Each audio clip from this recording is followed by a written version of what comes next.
This video's a little late, not gonna lie, I've been kind of bumming, but the San Antonio Spurs got the first pick in the draft a couple days ago via the draft lottery, and they're officially the winners of the Wembanyama sweepstakes, and honestly, I'm pretty happy about it. I had a previous video where I detailed my reasoning on why I hope out of the bottom four teams in the league at the time, which was the Rockets, Pistons, Hornets, Spurs, that I hoped Victor would go to the Spurs because obviously with their excellent track record with big men, that'd be David Robinson or Tim Duncan, and their amazing coaching in San Antonio with Greg Popovich, but also Tim Duncan and Manu Ginobili on the bench. I think it's just the perfect situation for Victor, honestly. It's definitely better than the Rockets, and Victor knew that too because this video of him leaked where, I guess not leaked, but this video released with him, celebrating the fact that the Rockets got the 4th overall pick and didn't get to draft him. Look, I think if any team is going to get the most out of Victor Wembanyama, it's 100% the Spurs. Because let's be realistic. They have the pieces around him that already fit. They've already got Jeremy Sohan. They've already got Keldon Johnson and Devin Vassell. They've got brother of Tyus Jones, Trey Jones at point guard. They also recently acquired guard Devontae Graham from the Pelicans in a trade where they gave up Josh Richardson. They also have a promising young guard in Malachi Branham. Zach Collins was decent for them this season. And now the DeJounte Murray trade looks absolutely genius. And so does the Jakob trade. I understand that they were already terrible before that, but they got pieces from the Jakob trade. They got picks.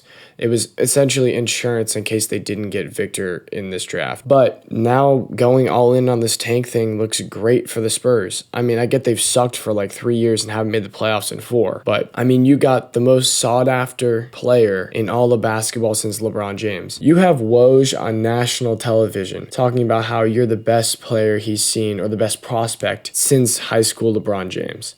That kind of pressure is a lot, and I feel like that pressure could be lessened if he goes to a team like the Spurs, who already suck. But it's not like there's no pressure at all. I mean, David Robinson and Tim Duncan both won the Spurs an extra roughly 30 games the following season when they were drafted. That's turning a 22-60 team to a 52-30 team. 52-30 this season would be good enough for the number 2 seed in the Western Conference. I just think that's unrealistic to expect Victor to have that kind of impact on winning that David Robinson and Tim Duncan had. But with that being said, the San Antonio Spurs become a very attractive free agency destination for young players who don't play the center position. Hell, they don't even have to be young players that fit the timetable. They could be Damian Lillard, for example, who recently got in arguments with his fans on Twitter, but there's always something going on in Portland. What I'm trying to say is this isn't the end of the Spurs offseason. They can go out and get players to put around Wembanyama. They can see what they need and what they don't need, assess how many picks they have and where they can deal those for better players to put around Wembanyama. Like, this is the beginning of the Spurs offseason. At least it should be, if you plan on winning a lot of games the following season, which seems to be the plan. And which is kind of terrifying for me being a Mavs fan because we already didn't make the playoffs this year. So that's another team that's good. Look, I'm just excited to watch him play basketball. I've heard so much about him. I've watched highlights. I've got notifications for him every time he plays a fucking game in France on my NBA app telling me, hey, tune in to the Mets 92 game. Because it's just objectively interesting to watch a guy we've all been hyping up an insane amount. And if he truly is the next LeBron, then this is the beginning of another Spurs dynasty, which is terrifying. I get I'm getting way ahead of myself. It's possible he takes the Chet Holmgren route, he gets injured in some 2K summit, and he's out for the season, but I just don't see that happening, nor do I hope that happens, because I just want to watch this guy play basketball against the best players in the world. I mean, the fact that I'm going to get to watch competitive Spurs-Mavs basketball games next year is exciting because we've just ran over the Spurs for pretty much 3 years now. And he will have problems. 100%. I mean, there was recently those clips of Kenny Lofton Jr. bodying him in the paint. Realistically, because of his frame, he's going to get bullied in the paint sometimes. But Kevin Durant also exists in this league, and he's doing just fine in my opinion. And I understand Kevin Durant is not 7'5", I totally get that. I'm very aware. And I understand the criticism and being skeptical. I totally understand that. But he's 7'5". He's never going to be built like a brick house, bro. Boban Marjanovic is one of the most jacked dudes I've ever seen.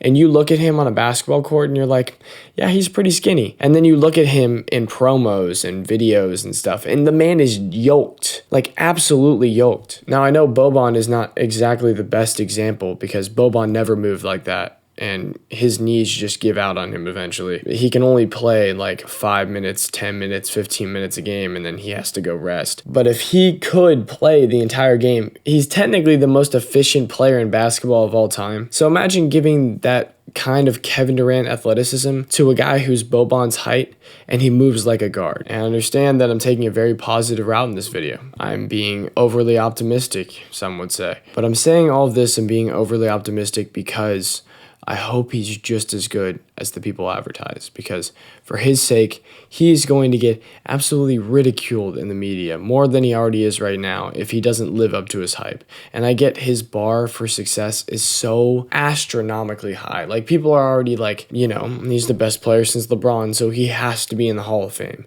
He has to be in the top 20 conversation. I mean, top 20 conversation might not even be enough for some people. Anyway, let's discuss teams that didn't win the Victor Wembanyama sweepstakes.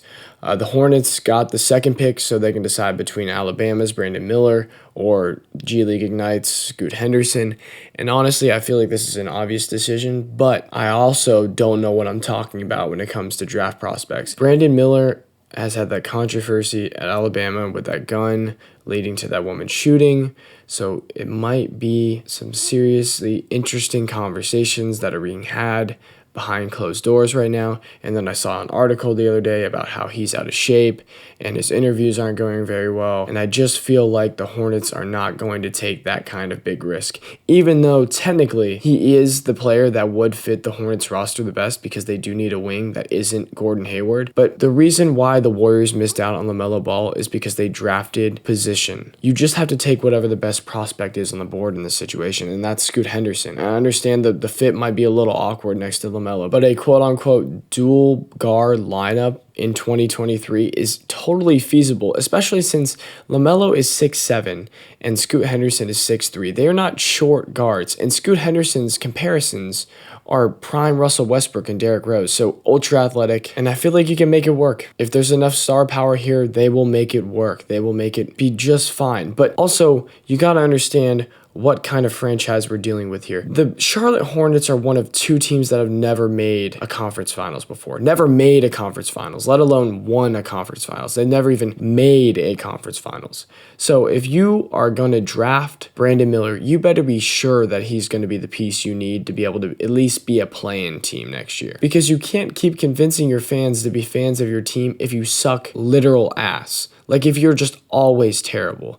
And there were plenty of comments and concerns about how LaMelo this season was just chucking up shots. Realistically, he was chucking up shots because they probably told him to go out there and chuck up as many shots as he wants because they're not trying to win this season. But with this second overall pick, I understand it's not Victor Wembanyama, it's not the player you wanted, but with this second overall pick, you better be able to at least try to be a play-in team next year. Like, at least be relatively like as good as the Pacers were this year. And even then, that's technically failure, which I know is a whole conversation, thanks to Giannis and Embiid lately. Anyway, the Blazers have the third overall pick, which crazy amazing tank job by the Blazers in the last 20 games. I don't know how the hell they increased their odds so much and ended up with the third overall pick. But it's pretty safe to say here, right, that they're going to package either Shaedon Sharpe, Anthony Simons, a combination of both, and the third overall pick to go get someone to win now. Now, this is a very interesting conversation you can have about the Blazers right now because everyone has their takes, and honestly, I'm probably going to make a full video discussing this,